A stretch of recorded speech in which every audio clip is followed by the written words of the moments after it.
Alright, my broskis, Captain Arch here to bring you the bro gaming news for the week.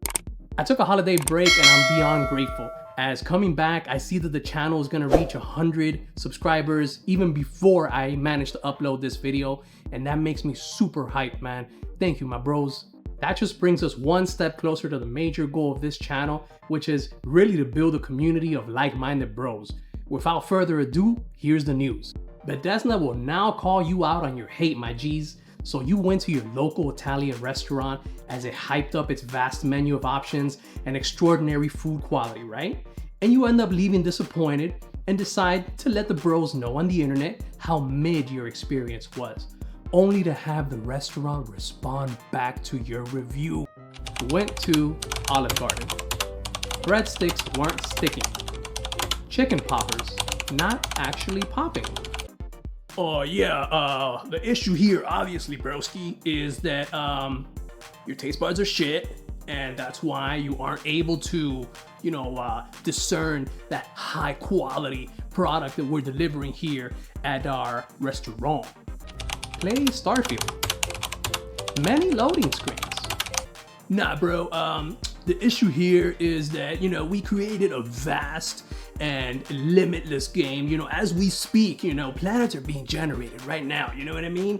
A planet got generated right now. So anyways, our technology is so ahead of the curve. The issue here is your technology sucks. Played Starfield. Too much empty space. Not enough matter. Yeah, bro, so I think this one here is pretty straightforward, you know what I mean? It's space, and if you haven't been, right, lately, you notice that there's really nothing going on out there, right? So, when we went to the moon, the astronauts weren't complaining about boredom, right? Okay, so let's put this in perspective. You, as a paying customer, are sharing your opinion, which is a popular one at that. So it's not like saying Starfield is empty and boring is a hot take. Only to have Bethesda come in and invalidate your critique by telling you that you should just keep exploring and find worlds that have resources and hidden outposts. Do you guys know how many reviews are literally out there showing that every outpost is the goddamn same thing? I'm sorry, bro, but you're basically serving me a plain ass salad with romaine, leaf lettuce, and I don't know, iceberg lettuce. It's all the same shit, and you're asking me to be impressed? Nah, I think this publisher is just sinking to a whole new low, because now they're just refusing to acknowledge valid critiques, thus no longer having to fix something as they feel they've delivered a worthwhile experience in Starfield. Cyberpunk 2077 Phantom Liberty hits a new sales milestone. Here are the numbers. 4.3 million units sold in the first 2 months.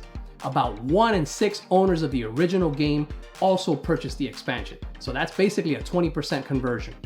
We can expect that the Ultimate Edition for Cyberpunk 2077 is coming soon as well. Guys, if you haven't had a chance to play this game, it's freaking life-changing. Much like that time that you went to an all-girls pool party. Oh, you didn't? Oh. Well, what about that time that you binge-watched My Hero with that fine-ass chick that you met at the cosplay convention? Oh, there is no fine chick? Oh, you don't even leave the house. Well, shit, bro. Just play Cyberpunk. Here's what we know about The Witcher 4, boys. As of now, CD Projekt Red has ramped up its development by shifting resources over to its game. What resources, do you ask? Nearly half of CDPR's developers have now been assigned to the development of Witcher 4. CDPR suggested the game may be out in 2025 and will be running on Unreal Engine 5. Let's take that release date as an unrealistic marker since it was shared back in a 2022 interview. Man, this game is gonna look so sick. Oh, and it's very likely gonna be dropping the number from its title, so it won't be called The Witcher 4. I got the details on the Game Awards this year, my broskis. It's gonna be aired December 7th at the Peacock Theater in LA. The main show starts at 5 p.m. Pacific time, 8 p.m. Eastern Standard. There will be a pre-show that's gonna start 30 minutes before the official live stream. They'll have over 30 categories, including Game of the Year, and the show will be streamed live over YouTube and Twitch, along with other feeds such as Facebook, X, and TikTok. I'm super hyped to watch it. They said they beefed up security for this year, so they don't expect any shenanigans, but bro, it's the world of gaming, so you just never know.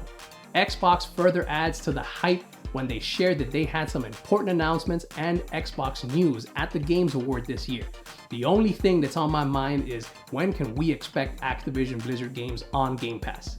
You guys don't know how much Microsoft is betting on Game Pass because in a recent interview, Xbox CFO Tim Stewart said that they want games on Game Pass on every screen that can play games. This includes rival consoles as well. So Microsoft is really trying to lead by example and leaving behind a dated console rivalry stance to a now more consumer-friendly business model. A 2022 financial report indicated that mobile gaming accounts for over 50% of the gaming market share, and it's expected to increase. Sony's like, yeah, I gotta get me a piece of that juicy, round, meaty, market share. Sony's teaming up with NC Soft to make it happen. So far, there are no details on what game they will be delivering, but what we do know is that Sony intends on being a player in the mobile gaming space. NC Soft boasts the likes of Lineage, Aeon, and the ever-popular Guild Wars MMO. Whatever Sony's up to, I'm sure they intend to be a big player nonetheless, so we'll have to wait for more news in the future. The next iteration of Call of Duty will be cast within the Black Ops world. Jesus fucking Christ, guys. Like, we're still with the current Bay, and you're already preparing for her replacement? Based. Treyarch will be up next to the batting position, and they're taking us to the Gulf War set in the 90s. Windows Central reports that the new game will be depicting a war between Iraq and a US-led coalition. The game is currently referred to as Black Ops 6, and in true Activision fashion, we can likely expect a whole boatload of old maps being resold to us as DLC content or packaged as the original content in the initial release. 72% of US kids want game-related gifts for Christmas, with 39% of them being interested in only game subscriptions or game currency. My boys, when we sit and talk about how dumb people are in the world, you unfortunately gotta include the impressionable but still dumb kids. Bro, there's another survey for Fortnite and Roblox showing that 29% of kids want in-game currency to be included in their games. Bro, think of it like this. We take a product that decades ago, as a game, was sold like a complete product. What they put out was mostly what you got because patches weren't big in those times and physical media was really the only way of consuming games. So we take that retail product and look at it now. It's not even the same thing. It's like I've ordered a burger and it only comes plain. And the establishment is more than happy to charge me extra for the condiments that would have otherwise made that a complete burger. We used to get all missions, all cosmetics, all gameplay and mechanics delivered on day one release of a game. Now they sell us bare bones products with a full $70 price tag on it. Then they start selling you the DLC and season pass and cosmetics. So who's collecting this survey data, you may ask? The Entertainment Software Association, also known as the ESA, a regulatory body that's mostly made up and funded by the same companies it regulates. There's no conflict of interest there, right? No red flags, right? Nah. So I wouldn't be shocked if they're only collecting this type of data to push their agenda and not collect other data that may threaten their microtransaction expansion empire. I don't know if you guys remember or watched that one episode of Black Mirror where people had to pay with their money to skip ads on TV. If not, you were forced to watch them. Marketing techniques continue to get more and more sleazy, man. Just recently, we're seeing Ubisoft apologize for what they're calling, and I quote, a technical glitch, end quote, where a gamer playing Assassin's Creed opened their map and instead of being graced with their trusty topographical guide, they were instead greeted by an ad showing you a sale on another game. Think about it, my broskis.